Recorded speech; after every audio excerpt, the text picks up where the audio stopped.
Sapul nga ba si Paolo Abilino sa sagot ni Janine Gutierrez na kung ayaw mo na sa akin, then go. You don't deserve someone like me. Sobrang palakpakan talaga ang mga press. Sinagot lang naman ni Janine ang tanong kung pinaglalaban ba niya ang kanyang pag-ibig. Hindi talaga siya naghahabol sa isang lalaki or iiyakan. Kaya kung playboy daw si Paolo Abilino, si Janine Gutierrez lang ang katapat niya. Siyempre, matcha-challenge talaga siya kay Janine dahil si Janine lang ang babaeng hindi siya hahabulin o iiyakan. Pero huwag tayong papaapekto sa mga nababasa sa social media dahil sa puso at isip ko, paunin pa rin ang tunay ang nagmamahalan. Bakit nga kaya hindi na maging masaya na lang ang mga fans sa tambalan ng Kim Pao at tambalan ng Econin? Hindi yung ipipilit nila na magkaroon ng relasyon ang bawat magkakatambal. Utusan kaya nila ang mga press na itanong kay Paolo Abilino kung kumusta na sila ni Janine Gutierrez at utusan din ng mga press na itanong kay Janine kung kumusta na sila ni Paolo, 'di ba? Para magkaalaman.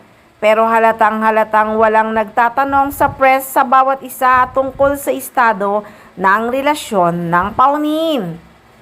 Kung tutuusin, pabor na pabor yan sa mga Kim Pao fans at pabor na pabor din sa Econin. Kung talagang wala na at talagang hiwalay na ang paunin, siguradong magdidiwang ang dalawang kampo, hindi ba? Pero wala, hindi talaga na itatanong kina Paolo at Janine ang estado ng kanilang relasyon. Kung sino ang kanilang katambal ay doon talaga nakapokus ang mga press. Halatang halata naman na may pinangangalagaan talaga sina Paolo at Janine. Alam din ng mga press yun kaya hindi na talaga tinatanong. Tinatago na lang talaga kasi nga may kanya-kanya silang teleserye. Kaya nga kahit ang mga Kim Pao fans, yung iba ay medyo nauumay na dahil puro lang daw paasa. Sinabing magpapakasal at engage na daw. Wala namang resibo hanggang ngayon. At marami pang issue or chika na hindi naman kapani-paniwala.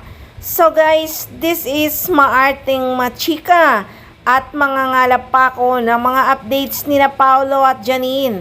At sana isang araw ay makakuha tayo ng resibo.